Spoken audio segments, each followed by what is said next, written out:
Welcome to Losing a Child, Always Andy's Mom. On this podcast, we journey through the devastating experience of the death of a child. Grief is seldom discussed openly in our culture, and the death of a child makes people feel even more uncomfortable. We approach the topic openly and honestly, speaking to people who have lost loved ones and experts who help care for them. Whether you are a parent experiencing loss or someone who wants to support another going through this tragedy, this podcast strives to offer hope and help.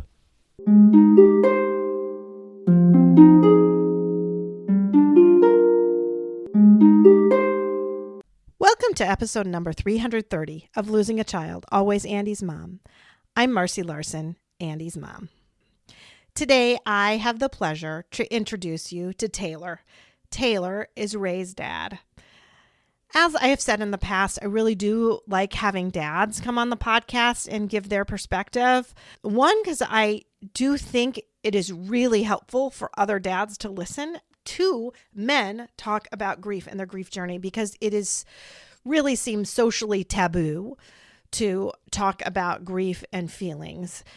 So I really do want to thank Taylor for stepping outside his comfort zone, because you can tell in this interview, this is not a normal thing that he would be talking about. And he has stepped out of his comfort zone in many different areas, as you will hear as you listen further into the podcast. So this podcast is a little on the shorter side, but that's okay too. That just gives me a little bit more time to talk about sponsors for this week's episode. So at the end of the year here, I had a few people donate money for sponsorship, and one of those was Nicole. So Nicole just made a $125 donation in honor of Mabel. She didn't give me any more of a story than that, but this one is for you, Nicole, in honor of Mabel. I also had another generous donation. Charles donated $500 in memory of Ronald. And since I really can't do 4 episode sponsorships, what I've decided to do instead is that is just about what it costs now to do social media posts for a month, because I have talked about how I hired someone to help me with my social media posts, going to YouTube and Facebook and Instagram, and that is just about what we pay her for a month. So that generous donation is going to give all of the month of January social media. So thank you so much for that. I also want to take a minute and ask for any people who might want to be on the podcast.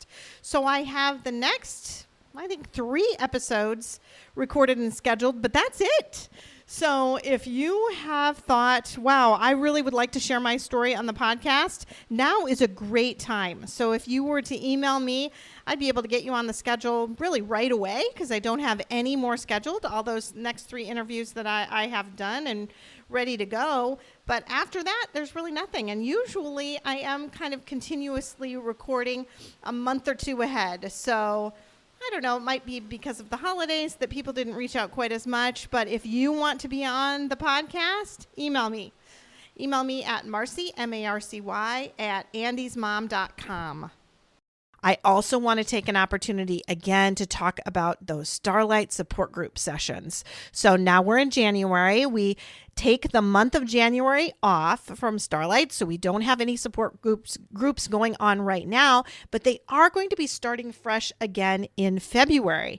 So this is the perfect time to sign up. So go to starlightmen.org and find out more about the virtual support groups. You can also email Chris, CHRIS, at starlightmen.org, and he can help you get registered. So we do need everybody to get registered and not just come to a session, but it is not difficult to do. You just contact Chris and he gives you all that information. Again, there are 3 different bereaved parent groups right now. I do the group on Tuesday mornings. There is a group on Monday evening, and there's a group on Tuesday evening. So the Monday evening group is 6:30 Eastern time. The Tuesday group is 7:30 Eastern time. So if different times work for you, that will be great. My meeting time is Tuesdays at 9:30 in the morning. Again, all of those are Eastern time, but we have people from around the world join us. So in the morning, The morning group works great for people who have afternoons free in the UK. The evening group works great for people that we have coming to us from Australia. Then they can go in the morning or more near noon there. So anyway, don't feel like if you live a long ways away, you can't participate, because we have participants from all around the world coming in, and it is just amazing. These groups, I've been a part of them for the past several years now, and I just can't tell you enough about how amazing they are and how amazing each and every group that I've been involved in has been. So I do really want to invite you to do that. As the new year has come to, I do also want to thank each and every person who donated in 2025. It was amazing. It was by far the most donations I've ever had. I mean, usually I didn't have more than one donation every month or two, usually totaling maybe $50. So to have several $125 donations over those past few months in September has changed things a lot. As you'll hear me talk about in the episode, we've now started YouTube shorts. I've got someone working on social media for me. So go to my YouTube channel. That is Always Andy's Mom YouTube channel, and you can see those shorts there. They're the same things that you can see on Instagram and Facebook. So follow me on those social media platforms. I really do want to try to expand the community as much as possible. So if you can subscribe to the YouTube channel, or, follow me on Instagram or Facebook, each of those things is really, really helpful, because really, truly, my goal is to not make any money off of this, obviously. My goal is to just reach more and more people so that they know they are not alone in this grief journey. I just want to promote hope and healing to as many bereaved people as I possibly can. So if you can help me on that mission, that can be an easy thing that you can do by just following me on those different social media platforms. Right now, though, I just want you to sit back and listen to Taylor, Ray's dad.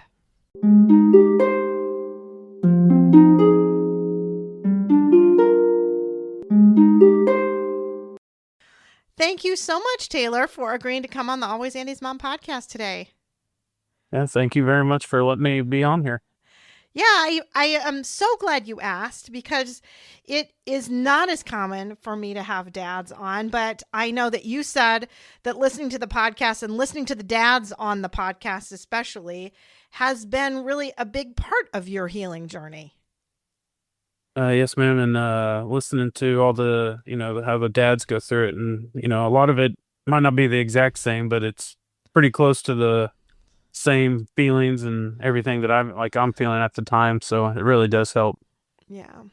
Well, anyway, I do appreciate you coming on and being vulnerable, because it's not always the easiest to do, especially the society kind of tends to tell you, maybe as a guy, that you're not supposed to kind of open up. So I appreciate you doing so. Yes, ma'am. Yeah, this is definitely out of my my comfort zone. So Out of your comfort zone? yeah. So all right. Why don't you start out by talking about your son, Ray? So it's a little bit different in that I have, lots of different parents on and things like that. And I've had moms on who've had stillbirths and late miscarriages, but I think you're just the second dad that I've had on who's has gone through a stillbirth. So I think that makes you a little bit unique as well. I don't know. Did you listen to the one other dad that I've had with the same story? I did, and it was I think it was back in 2020 when you had talked to him. So it's been a while. It has been a while. It's been a while. But I thought, I know you've gone through them. I didn't know if you hit that one yet. So you did. But why don't you talk about your story and your son, Ray? My wife and I, we were already in our 30s when we decided to have kids, and so we were, we're doing all the stuff, and we got married and everything. And so had you been together as a couple for a while before you got married? We were together we got married. I started dating and got married, and we got married on our first year of our anniversary of our first date. Oh, that's beautiful. So pretty quick. That's like Eric and I. Eric and I were pretty quick too. Mm-hmm.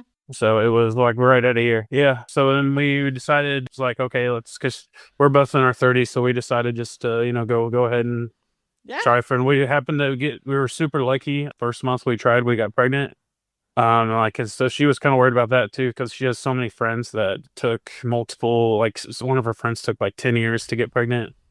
And so she was worried about that. And so, but we just got super lucky first try, and so that was awesome. And then, started going through everything was great. So technically, so she's over 35. So she has the, Yeah. geriatric pregnancy, I think is what they call it.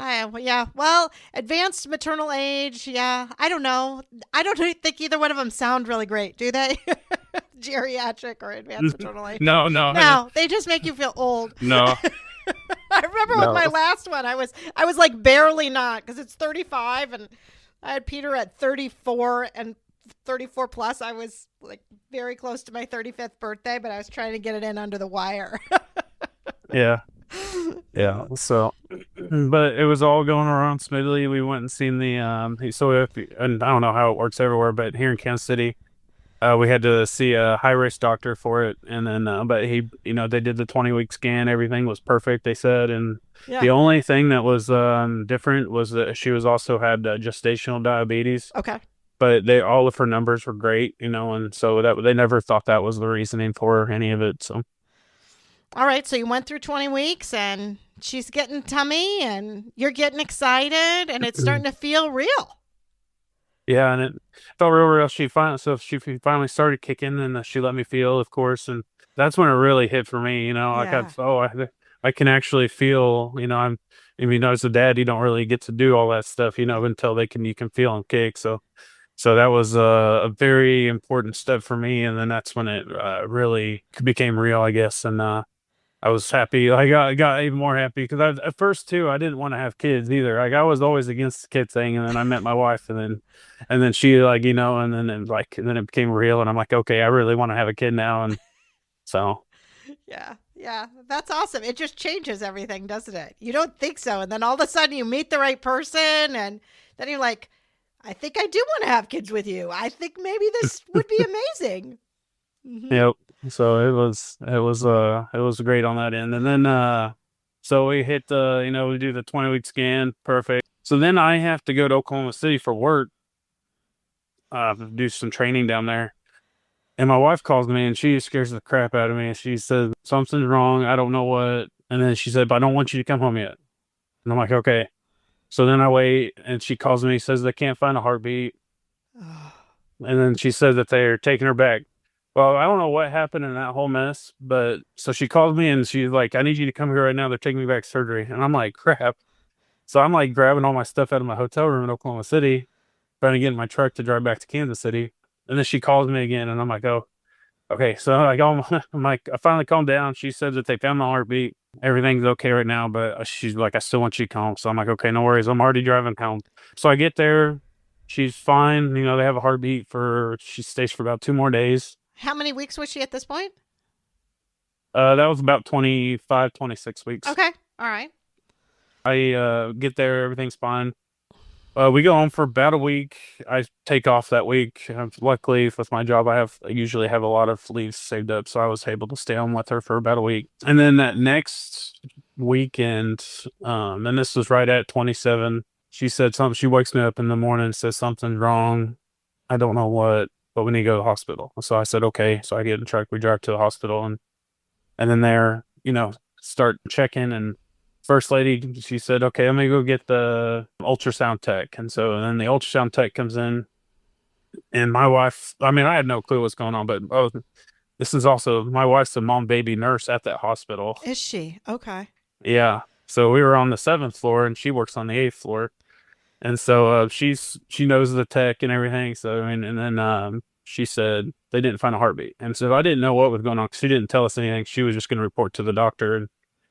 And so then my wife was already knew. And then, of course, the doctor came in and confirmed what she already knew. And so my wife is stronger than anybody I know. She does it at a different hospital now, but she's still a mom baby nurse. She still does a NICU nurse stuff too. So. Wow. Because when did this happen now? long ago is this? It'll be a year in January. Okay. So, I mean, it's just devastating, right? Because you're kind of thinking you're on the home stretch at that point. Yeah, we were. I mean, we were buying furniture. We were buying decorations for his room. I mean, we had just about everything picked out, and but now he all gets to hopefully be used for his sister. So Yeah. But still, so hard, so devastating. Oh, I'm just thinking back. Because that's a lot to go through. So, do they know what happened, or did they ever really figure it out, or not really? once she delivered, they asked us like, "Hey, do you want to have an autopsy, or do you want to just go straight to like a funeral or whatever you guys want to decide to do?" And Yeah. so we asked the doctor because we had a great OB doctor. She's amazing. And she said, I'm going to be straight with you. So in Kansas City, how it works is if you have any child autopsy has to be done through Children's Mercy. And they said that so I don't know at the time, because nothing looked weird. Everything, I mean, so they thought what was going to happen was that it was going to come out with a knot tied in the umbilical cord, Yeah. just because of that, what happened the week before. And then, but when it came out, everything was fine with the umbilical cord. But they told us like it was about like a 1% chance you find out anything from a baby's autopsy. Yeah. Especially because we already had the 20-week scan and everything looked good. And Yeah. so we just went ahead. We just did the blood tests, but nothing came of it. And they Mhm. just said it was one of those things, And Well, and it's so hard, I think, when it's so late because you have to go through normal delivery. hmm Anyway, I mean, I yeah, don't know that people realize that, but now you have to go through normal delivery and then there's no baby at the end. It's really so incredibly hard. yeah, and that was I mean, we were there for about a day. That's when they started doing the process of going through the normal, I don't know what the medicine's called that they use for that, but Yeah. doing that. Pitocin, yeah. But we were, and then that hospital was also great. They let us stay for like 2 days after she delivered with him in the Really? hospital. So you got to spend some time with him then? Yep, we stayed for, I think she delivered him on Friday and we stayed till Sunday morning. So, Oh, that's good. That's good. yep. So you got to spend quite a bit of time like with Ray then as well, hmm I'm assuming. Yep. Was he there Yep. with He you the was in the whole room with time? us. Pretty Yes, much. ma'am. They went and got his footprint and stuff like that, measured him and all that. But other than that, he was with us the whole time. So, Yeah. And how was that trying to be a dad? And I mean, it's hard enough to go through labor as a woman when you have a going to deliver a living baby, but when they're not going to be, it's so difficult. And I feel like the dad has to be like the cheerleader for that. So how was that for uh, you? You know? yeah, it was hard. Like, I mean, I'm a typical Midwestern male where, like I was always raised to block my emotions and, Yeah. hide everything. So this all hit me hard. I was, I mean, well, just on that trip from Oklahoma City, like I'm like, like everything's going through my head and I'm like trying to process it. And then I finally get to the hospital and I'm trying not to cry because I called my mom when I was down there to have her come up, and because she lives about an hour south of Kansas City. So I had her come up and join my wife up here, so she wasn't alone. So once I got there, I told my wife, I was like, "Can you ask them to leave for a minute?" And so as soon as they left, then I just like broke down and like I was like, like I'm just going through all my emotions Yeah. with my wife right there and stuff. So, but yeah, as far as being a cheerleader through it, like they keep, yeah, I was doing my best, but I was crying, and Yeah, because you're a grieving dad and you just lost your yeah. boy, right? And so, yep. And I kept telling my wife she's doing a great job and all that. But I mean, it was just, it was so hard. And thankfully, it was very quick delivery once it started. So it didn't take hours. Well, I mean, the medicine took like hours to work. But once she Yeah. got to 10 centimeter, once she was fully dilated, it was about 15 minutes and we were done. So, Yeah. um, but yeah, it was interesting. Yeah, and so difficult. Well, talk about your Yes, grief ma'am. journey and what that's been like for you. It's been hard.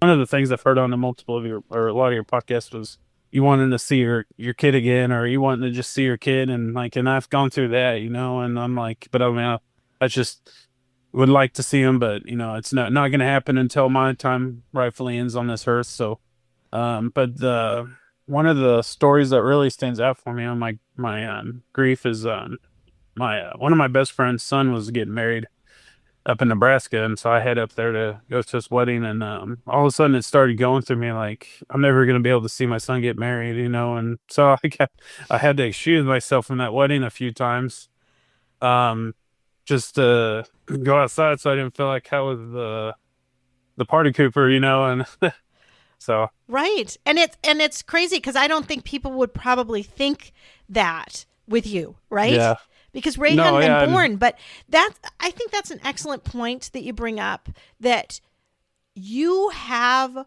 hopes and dreams for your hmm children from before they're even born, right? yes, ma'am, yep, I mean, so many. You've got all those things that you think you're going to be able to do. And even though a wedding would have been far, far, far from that where you were at, that's still, going to affect you, right? yep, and so and I had the same problem too, like at my nephew's birthday party, because he's I don't know, about 8 years old. And so I'm at his birthday party, and it's like just same thing though. Like I'm never gonna be able to have a birthday party for my son. And Yeah. but I'm getting better with those, and feeling better. And but we are so they wanted us to have Christmas, but we're gonna be right at 27 weeks during Christmas time up here. And so we were like, we Yeah. wanted to stay in Kansas City just in case, and because down in where my parents live down about an hour and a half south, there's not a big hospital. It's just a little hospital. We just want to be up here just in case something happens. So Well, and let's talk about that a little bit. So, you obviously lost Ray, very devastating, but then your wife Brittany gets pregnant again, right? You get pregnant again, and talk about that. we waited I think they still recommended I think it's 6 weeks. So we just waited or however long it is. And Yeah. but we happened to, get pregnant again on our first try, and it's like, oh, and we never had a problem with that part, I guess. But it was real quick. I think she had a miscarriage around 6, 7 weeks. Yeah. And so that one, I mean, don't get me wrong, it's still incredibly tough, and I'm sure it's even more tough for my wife. But I think after everything we went through with Ray, it just seemed like a walk in the park. Yeah. Right.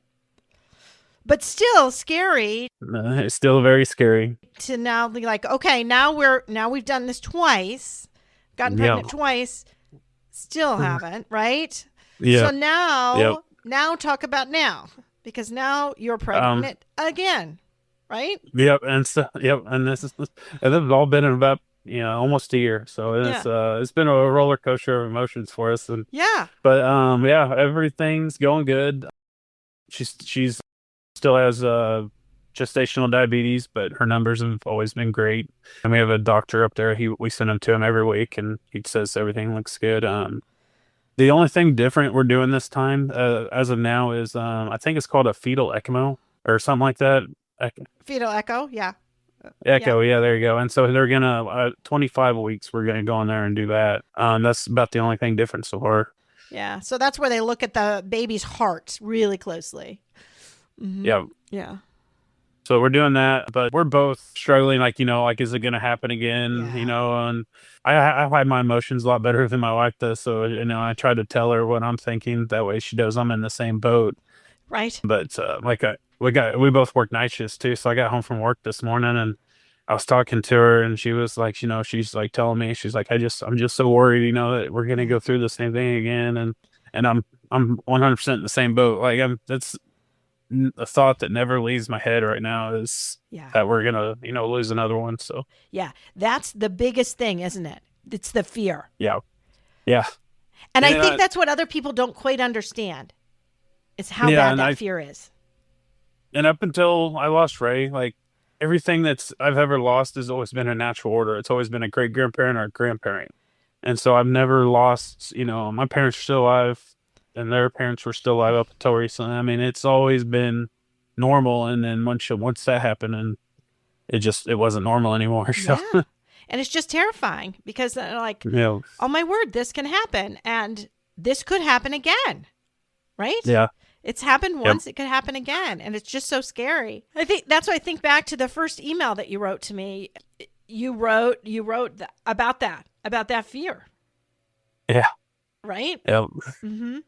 Yeah. It's been, it's definitely always in there. So it's hard. Well, and do you feel like you have people that you can talk to or not really? I'm open to that's why I really think like, my wife and I have a great relationship. And Yeah. I mean, I tell her more stuff than I told anybody in my life, like I'm 100% open with her. Yeah. And it's, and people talk about how like something like this might tear apart a marriage. And I actually think, I mean, as much as it sucked to happen, it brought our marriage closer together. Yep. And so, where I'm always, and then I'm pretty close to my parents as well. And, so I can, especially my dad, I talk to my dad or my mom about anything. So, well, and they lost their grandbaby too, right? Yep. Uh-huh. Yeah. So, I mean, they're grieving too. And I think that sort of helps when you're grieving together. But I agree with what you said about marriage. I think what I've tended to learn over the last years of doing this is that these types of losses, even like if the marriage wasn't great, this could break it. Yeah. If the marriage was good, I think it can bring you closer together. Mm-hmm. I mean, I think it can do both things. I think it just tends to polarize it even more.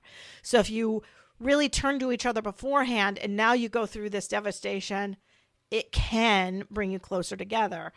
Now, that being said, obviously people grieve very differently. So if you grieve differently and don't have the best, understanding that your spouse may not grieve in the same way, then that can hurt the marriage too. Yep. And I try to be as open with her because she's more showing her emotions. I'm more hiding it, but I try to be, like it's nice and like tell her like, it's okay and all this other stuff just to make sure she knows I'm okay with any of the emotions she wants to, have. So. Well, and that's good. That's good. Mm-hmm. Yeah. So what about like friends of yours? Do they know what you're even going through? You think? They all knew, everybody I told like, hey, he didn't make it, and we went through, and they're like, oh, I'm sorry, but past that, that's really about it, and that's nobody else that I know after about 6 months after this happened, I found out that my grandparents went through the same thing, but they never told anybody, but that was back in probably the 70s or 80s, and it wasn't the same thing as now, I guess, and yeah, it's different. It's different. Yeah. It was then. Yeah, past that though, it hit my dad really hard. He planted a big old. It's a little mature now, but he planted a maple tree for him down there where he lives, and it has like a memory stone and stuff around it. So. Oh, that's beautiful. That's gonna make you feel special. Yes, man. And so it's my wife's favorite tree too, though, and that's why he picked a maple tree, and so she likes to see the leaves change colors and stuff. So. Oh, that's gorgeous. That's great. Mm-hmm. Yeah, it's just a lot. This is a question I've asked, I think, every dad that's been on, especially when there's young kids like this, is did you get more, how are you doing, or how's your wife? More how's my wife doing, but yeah. Mm-hmm. Yeah, that was definitely how's my wife doing, but with my parents, it was like, how am I doing too? Oh, sure. For sure. Yeah, so but past that, yeah, it was more how's my wife doing and stuff. And so. I know. I think that the dad's grief is very often overlooked and thought to be just so much secondary to mom. And I think it's a real disservice to guys. Yeah, and so I know I don't even want to, guess what my wife went through compared to what I went through and all that stuff. But yeah, it was. No, of course not. I mean, that when she was delivering right in the hospital, we were there for like 3 days, and I think I slept for a total of 4 hours. Like I was just mentally out. And once we got home that day, she still had family in town, and I'm like, I'm sorry, I have to go to bed. And I slept for like 18 hours. Like I was just so mentally drained. And well, because I think you feel like as the man, you're supposed to kind of fix it. Yeah, right? Yeah. You're supposed to fix things and you're supposed to make it better. And this is something you 100% can't make better. There's just none of it, right? You can't make anything better. And that really can't feel good. No. And I had that's one of the things I told my dad is like, I'm like, this is something I'm supposed to be able to fix our problems, and I can't do it. Like we're just stuck with this problem, and there's nothing I can do, and Yeah. Yeah. So hard. yeah. So other thoughts that you have that you would want to share with other dads or I mean, the biggest thing is like I've never been an angry person, and I was angry for months after this happened, and I I yeah. finally hit a low point one night when I was talking to my parents, and they were just asking me like, "What's wrong?" And I'm like, "I'm just always angry." Yeah. And I don't know how to fix it. And so then I finally, I mean, I struggled with God too for a while after this, and Yeah. I'm starting to get in a better place. And like part of our problem too is we were at the time of all this happening, I hadn't been living in Kansas City that long, so we were still trying to find a new church. So we didn't really have a church family up here, and so we're still in that process now of just because I kind of put it on the back burner for a little bit right after it happened. But the biggest thing is for me is like you're gonna feel angry. Yeah. I felt very angry. I didn't know what to do. But I mean, figure out who can help you with that angry. And it's like Yeah. for me, it was my wife. My wife helped me get through my whole grief. And I mean, don't get me wrong, I still have it. I still have a little Sure. bit. But Sure you do. as long as I can pick up my phone almost any time of the day and call my wife, and she helps me through it. So Well, that's beautiful that you have someone to be able to do that with too. But you're right. The anger was a piece that kind of surprised me too. I think the biggest things that surprised me were the horrible fear, which we've talked about, that fear that this can happen again, and just the world no longer feeling safe, right? It just doesn't feel safe anymore. So there's that. yes, ma'am. But then also that anger. I mean, I'm just not an angry person, but yeah, I was really angry. Yeah. Was your wife angry? She never really Yeah. expressed that one with me. I mean, she's also, not that type of person either. Like I know. I'm a big guy, and like people just call me a big teddy bear. Like I'm 6'6", so Oh, I've just wow. never been an angry person. So Well, I think what's funny with us is that, well, neither one of us are very angry people. I mean, I'm not an angry person. I think if you're an angry person and a pediatrician, you're in the wrong field. Like, pediatricians are just not angry people. And Eric isn't an angry person either, but he didn't feel anger ever. He never did. oh wow, yeah, But I did. I was mad. Yeah. I was mad at, the woman who hit us. I was mad at God. I was mad every time I saw a stupid white Mercedes going down the road. I mean, I just got mad. Like, and it bothered me because I'm not an angry person, and yet I was really, really angry. So I think it is something that, you have to kind of just work through. There are a lot of things you just need to work through. And it actually sort of made me mad that Eric wasn't mad. yeah, Because this is something to be mad about. This is reasonable. I can be mad at God. I can be mad at her, for goodness sake. She wasn't paying attention and killed my son.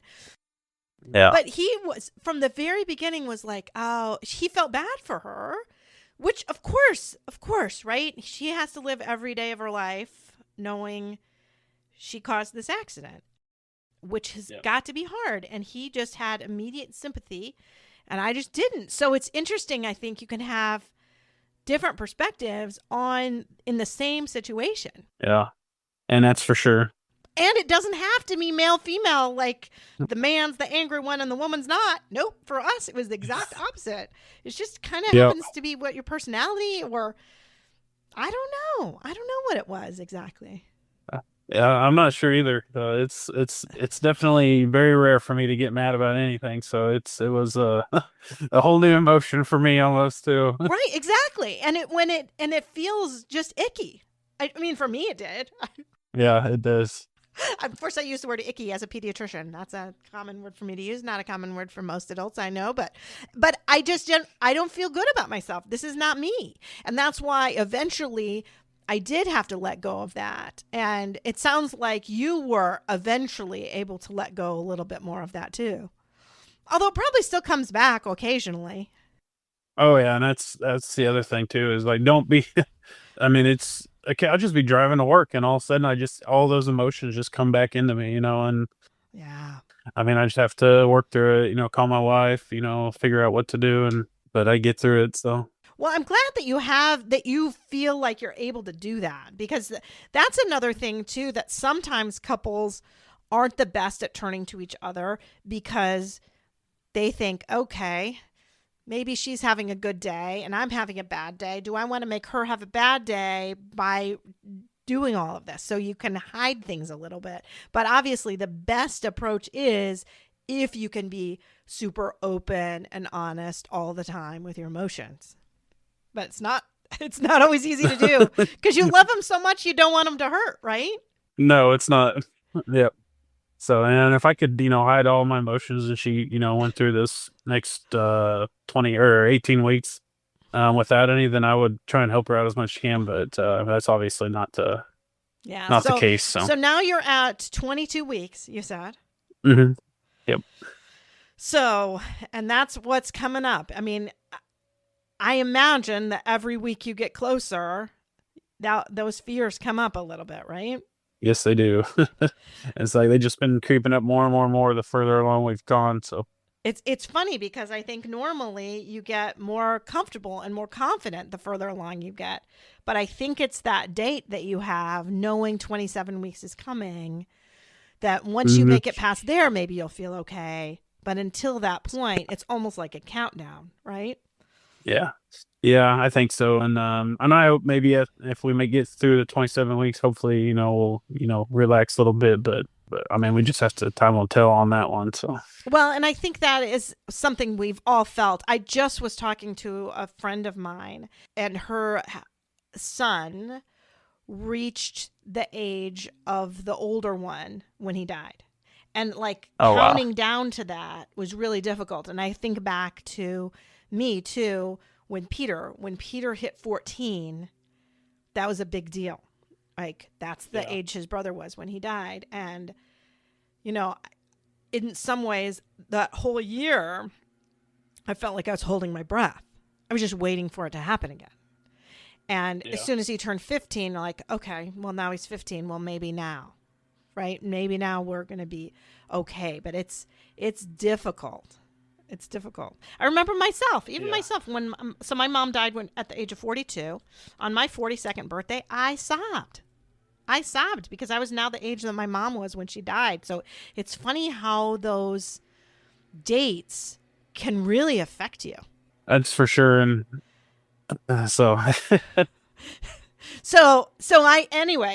think it's normal, and just to reassure you that that's really normal, but knowing that hopefully once you get 28 weeks, you're going to start feeling a little better, feeling a little bit more confident that this is going to happen. Yeah. Right? I think so. And I think that'll be hopefully a good number for her, and to get through that 27th week. So, And now it's a little girl. Yep. A little girl this time. We've had to change our wardrobe up and to get through all that. But yeah, I found, that was one thing too with my wife, was she was worried that we're going to replace Ray. And I'm like trying my best not to ever make that happen. And so we were walking through the store the other day, and I saw this little outfit for her that said little sister. And so I of course had to get a little sister shirt for her. So you got a little sister outfit?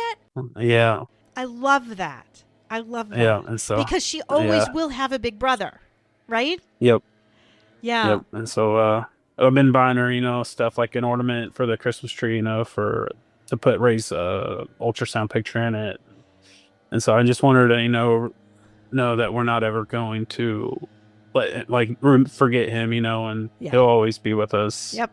And so. Well, I think that's really special and really important, and nice for the whole family to know that too, extended family too, that this is not a replacement. And I kind of do appreciate the fact that it's a little girl too, because it does make that a little bit, less likely to happen in some ways, hopefully. Yeah. Right? Yep. And so, the other cool thing I got to do for him, so this is kind of crazy for me. I've never crocheted anything in my life. And then my wife was like, hey, why don't you try this one day? So I'm like, all right, I'll give it a shot just for, just to see. And ended up picking it up, and I really like to crochet. So she had a whole bunch of yarn she bought for Ray before he died. And so I was like, hey, can I do something with this? And so she said, sure. And so I was like, so I started going through and I made a hat for all of our nieces and nephews out of Ray's yarn. And so this Christmas, I'm going to give him a hat that was made from all of his yarn. So, Oh, I love that. How yep. special is that? So they're Yeah. all going And to have so, a little piece of Ray with them. yep. Oh, so And so, cool. and then I turned that into also, I make baby hats now, oddly enough. And so I didn't know what to do with them at first. And so then I finally started, I remembered this this organization down in where my parents live that helps women, whether they want to adopt or give their baby up for adoption, but they just help them get through the pregnancy. And Uh-huh. so I started making them hats and donating them to that women's organization down there where my parents live. So And how so many they, hats have you crocheted now? uh, probably around 150 or so.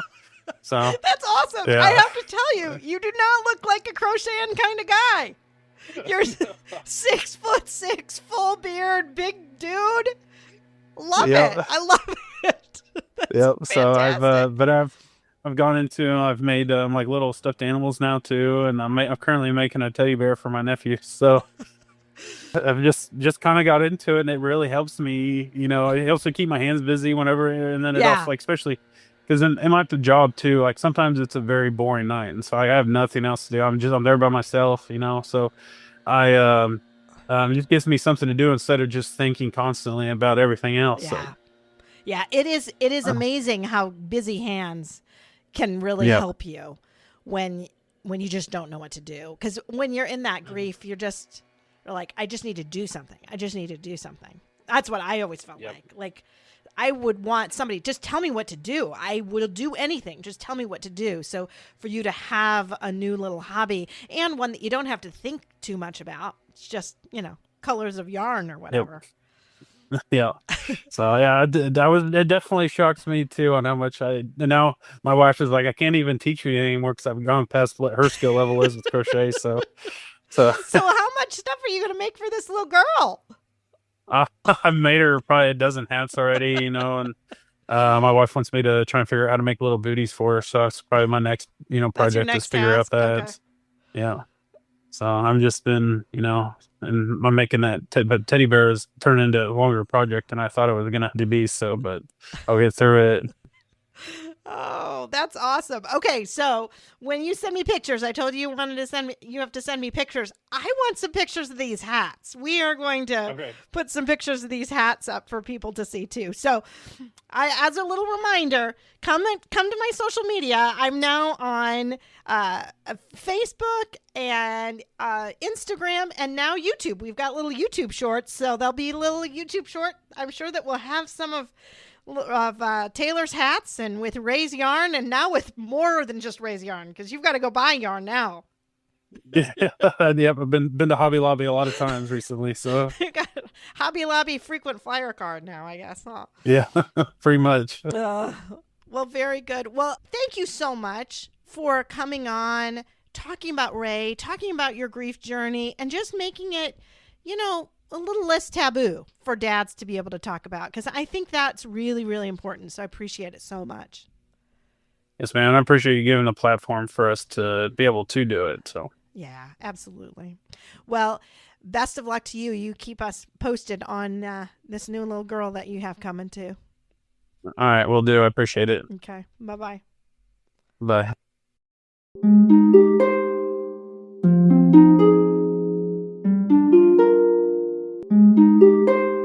Thanks for listening. If you found this helpful and would like to support the podcast, please leave a 5-star rating and comment. To help financially, you can type Andy's Mom, one word, to the number 53555.